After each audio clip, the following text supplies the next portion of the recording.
প্রিয় দর্শক, ইবলিসের মতো এত মেধাবী ও ধূর্ত জিনের জন্ম কিভাবে হয়েছে তা নিয়ে রয়েছে নানা কল্পকাহিনী। যেমন এক বর্ণনা থেকে জানা যায়, জিনদের পঞ্চম বাদশাহ হামুসের পুত্র ছিল ইবলিসের জনক। তার নাম ছিল খবিস।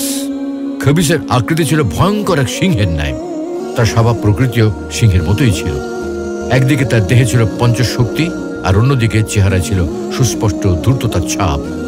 এই খবিসই ছিল পাপিষ্ঠ জিনদের মাথার তাজ। ইবলিসের মাতা ছিল জিন জাতির পঞ্চম নেতা হামুসের কন্যা। তার নাম ছিল নিলবিস। নিলবিস জিন দেখতে ঠিক একটা নেকড়ে বাঘের মতো। তার প্রকৃতিও ছিল অবিকল নেকড়ের ন্যায়।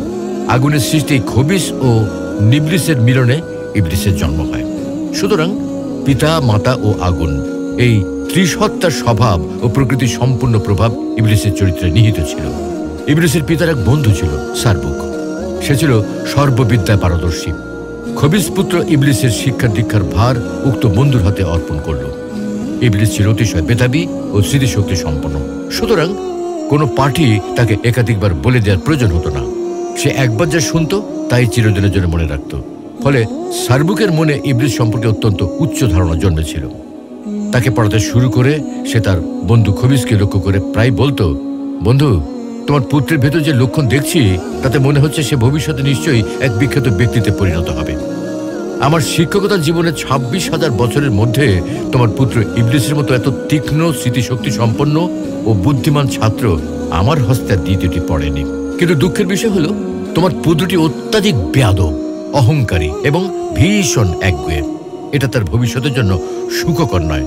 তবে সে যাই হোক, ইবলিসের ভাগ্য কিন্তু সুপ্রসন্ন। ইবলিসের আসমানে আগমন। মূলত মানুষ সৃষ্টির পূর্বে পৃথিবীতে কেবল জিনদের রাজত্ব ছিল। তারা আল্লাহর অবাধ্যচরণ করে পৃথিবীকে পাপাচারে পূর্ণ করে ফেলেছিল। এইসব দেখে আল্লাহ ফেরেশতাদের নির্দেশ দিলেন জিনদের ধ্বংস করে ফেলতে এবং কিছু ভালো জিনদের অন্যত্র সরিয়ে নিতে। ফেরেশতারা সমস্ত জিনদের নিধন করতে শুরু করে। এই জিন নিধনের সময় ইবলিস ছিল শিশু। সুদর্শন ইবলিসকে দেখে ফেরেশতারা মায়ায় পড়ে গেল। স্নেহবশত হত্যা না করলে উল্টা তাকে লালন পালন করার জন্য আল্লাহর নিকট অনুমতি কামনা করে। আল্লাহর কাছে তারা প্রার্থনা করলো যেন তাকে রেহাই দেওয়া হয়। আল্লাহ মুচকি হাসলেন, কিন্তু ফেরেশতাদের প্রার্থনা মঞ্জুর করলেন। অনুমতি পেয়ে ফেরেশতারা ইবলিসকে আসমানে নিয়ে যায়। ফেরেশতারা তাকে প্রথম আসমানে নিয়ে নিজেদের প্রকৃতি ও স্বভাব অনুযায়ী আল্লাহর ইবাদত বন্দেগীর নিয়মকানুন শিক্ষাদান করল। ইবলিস স্বীয় প্রতিভা বলে অনায়াসে ও অল্প সময় শিক্ষা লাভ করে দীর্ঘ 1000 বছর প্রথম আসমানে আল্লাহর ইবাদত করল। সেখানকার ফেরেশতারা তার ইবাদতে একাগ্রতা ও নিষ্ঠা দেখে অবাক হয়ে বলতে লাগলো, আমরা ফেরেশতারা জাতি কেবল আল্লাহর ইবাদতের জন্যই সৃষ্টি হয়েছি। একমাত্র ইবাদতই আমাদের শিক্ষা দীক্ষা ও ধ্যান ধারণা, সবকিছু ইবাদতই আমাদের একমাত্র কাজ। তবু কি আশ্চর্য, ইবলিস আমাদের কাছে ইবাদতের কায়দা কানুন শিখে যে ইবাদত করছে, তাতে তার ইবাদতের তুলনায় আমরা নিজেদেরকে তো মোটেই ইবাদতকারী বলতে পারি না। আমাদের ফেরেশতাকুলের মধ্যে তো কাউকে এমন ধারায় ও এমন নিবিড়ভাবে কখনোই ইবাদত করতে দেখিনি। মনে হচ্ছে এখন এর কাছে আমাদের অনেক কিছু শেখার আর বোঝার আছে। ফেরেশতারা তার ইবাদত বন্দেগী দেখে এত মুগ্ধ হলো, তারা ইবলিসের নামকরণ করলো খাশে। ইবলিস প্রথম আসমানে 1000 বছর ইবাদতের পর দ্বিতীয় আসমানের ফেরেশতারা অতি আদর করে তাকে নিজেদের কাছে নিয়ে গেল। ইবলিস দ্বিতীয় আসমানে পৌঁছেও পূর্বাপেক্ষা আরো বেশি পরিমাণে ইবাদতে মশগুল হলো। এই আসমানের ফেরেশতারা তার ইবাদত দেখে তাকে ধন্য ধন্য করতে লাগলো এবং শতমুখে তার প্রশংসা করতে লাগলো।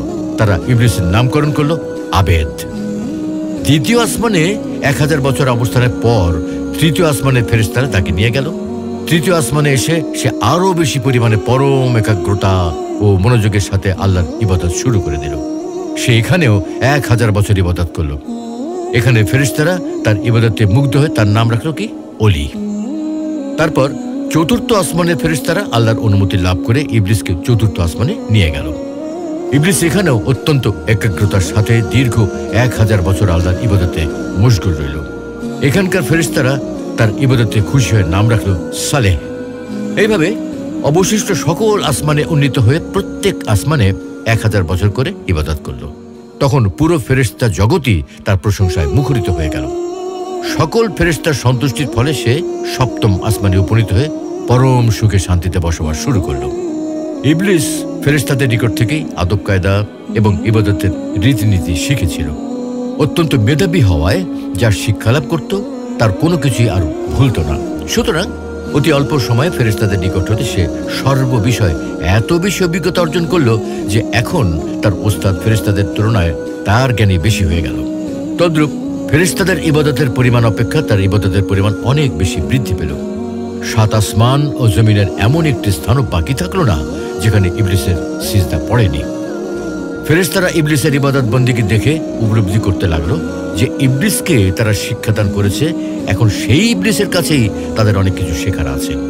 তাই তারা সকলে আল্লাহর দরবারে আবেদন করলো, হে আল্লাহ, তুমি তোমার প্রিয় ইবলিসকে যদি আরো সে মুআল্লার কাছে উঠিয়ে আনো তবে আমরা তার কাছ থেকে অনেক মূল্যবান উপদেশ শুনে অনেক কিছু শিখতে পারতাম, কেননা সে আমাদের অপেক্ষা অনেক বেশি জ্ঞান অর্জন করেছে। মহান আল্লাহ পাক ফেরেশতাদের এই আবেদন মঞ্জুর করে ইবলিসকে আরশে মুআল্লার নিকট নিয়ে আসলেন। আরশে মুআল্লার কাছে রয়েছে ইয়াকুত নির্মিত একটি সুউচ্চ মিম্বর। ইবলিস উক্ত মিম্বরে আল্লাহর ইবাদতে রত হলো। অবসর সময় সে ফেরেশতাদেরকে ওয়াজ নসিহত করতে লাগলো। ফেরেশতারা তার ওয়াজ ও অমূল্য উপদেশ শুনে মুগ্ধ হয়ে সকলেই তার প্রশংসা করতে লাগলো। শেষ পর্যন্ত সে ফেরেশতাগণের শিক্ষক নামে পরিচিত হয়ে গেল। ইবলিসের দুনিয়ায় আগমন। আল্লাহর আদেশে ফেরেশতারা শেষবার জিনদেরকে হত্যা করার পরেও পাহাড়, পর্বত ও বনে জঙ্গলে লুকিয়ে থেকে কিছু সংখ্যক জিন প্রাণ রক্ষা করে। ক্রমে তাদের বংশ বৃদ্ধি পেয়ে আবার জিনদের দিয়ে জগৎ পরিপূর্ণ হয়ে গিয়েছিল, কিন্তু তাদেরকে হিদায়াত করার জন্য পয়গম্বর বা আল্লাহর দূত ছিল না। ফলে জিন জাতি ভীষণ পাপাচারী হয়ে উঠেছিল। আল্লাহ ইবলিসকে আদেশ করলেন, হে ইবলিস, তোমার ইবাদত বন্দেগী ও আমার প্রতি তোমার আনুগত্যে আমি তোমার প্রতি অত্যন্ত সন্তুষ্ট হয়েছি। এবার তোমার প্রতি আমার নির্দেশ হলো, তুমি দুনিয়াতে গিয়ে তোমার স্বজাতীয় জিনদেরকে সৎ পথে প্রদর্শন করো। মহান আল্লাহর এই নির্দেশ শুনে ইবলিস বলল, হে মাবুদ, আপনার নির্দেশ আমি অবশ্যই পালন করব, তবে আমার একটা আরজ হলো, আপনি আমাকে এমন ক্ষমতা দান করুন যেন সারাদিন দুনিয়াতে জিনদেরকে হেদায়েত করে সন্ধ্যায় আবার আমি এখানে ফিরে এসে সারা রাত